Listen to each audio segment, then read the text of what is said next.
Grandma സ്റ്റോറീസിൽ ഇന്ന് അമ്മമാർക്കായി കുറച്ച് kitchen tips കേൾപ്പിക്കാം. പാചകം ചെയ്യുമ്പോൾ കിച്ചണിൽ വളരെയധികം ഉപകാരപ്രദമായ കുറച്ച് കാര്യങ്ങളാണ് ഇവിടെ പറയുന്നത്. കേട്ടിട്ട് കമൻറ്റ് ബോക്സിൽ അഭിപ്രായം രേഖപ്പെടുത്താൻ മറക്കരുത്. കൂടെ സബ്സ്ക്രൈബ് ചെയ്യുവാനും. കുഞ്ഞുങ്ങൾ രാത്രി ഉറങ്ങുമ്പോൾ കഥ പറഞ്ഞു തരണം എന്ന് ശാഠ്യം പിടിക്കാറില്ലേ? അപ്പോൾ പാരൻസിൻ്റെ കുഞ്ഞുങ്ങൾക്ക് കേൾപ്പിക്കാനുള്ള കുഞ്ഞു കഥകൾ കൂടി ഇനി വരുന്ന ഗ്രാൻഡ്മ സ്റ്റോറീസിൽ ഉൾപ്പെടുത്താം. ഒന്നാമതായി, നാം ഉള്ളിയരിഞ്ഞാൽ ഉള്ളിയുടെ മണം ചിലപ്പോൾ സോപ്പിട്ട് കഴുകിയാൽ കൂടി പോകില്ല. ഓഫീസിൽ പോവുകയാണെങ്കിലും അറിയാതെ കൈക്ക് ആ മണം ഉണ്ടാകും. ഇതിനുള്ള വിദ്യയാണ് ഉപ്പുവെള്ളത്തിൽ കൈ കഴുകുക എന്നത്.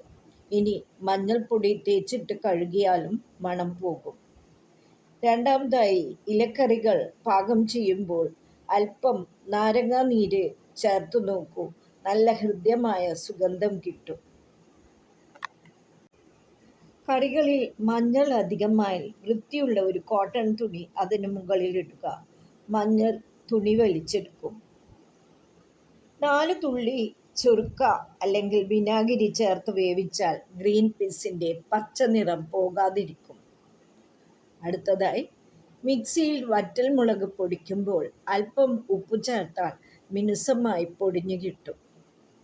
ഇനി പഴകിയ മത്സ്യത്തിൻ്റെ ചുവ മാറിക്കിട്ടുവാൻ കടുക് അരച്ചു ചേർത്താൽ മതി. പപ്പായ ചേർത്ത് ഇറച്ചി വേവിച്ചാൽ എത്ര മൂത്ത ഇറച്ചിയും നന്നായി വെന്ത് കിട്ടും. അടുത്തത്, പരിപ്പ് പയർവർഗ്ഗങ്ങൾ കേടുകൂടാതെ സൂക്ഷിക്കാൻ ആ ഡബ്ബകളിൽ 2-3 കായ്മുളക് ഇട്ട് വെച്ചാൽ മതി. ഇനി പുട്ട് മാർദ്ദവമായി കിട്ടണമെങ്കിൽ 1 മണിക്കൂർ മുൻപെങ്കിലും പുട്ടിൻ്റെ പൊടി കുഴച്ച് വെക്കണം.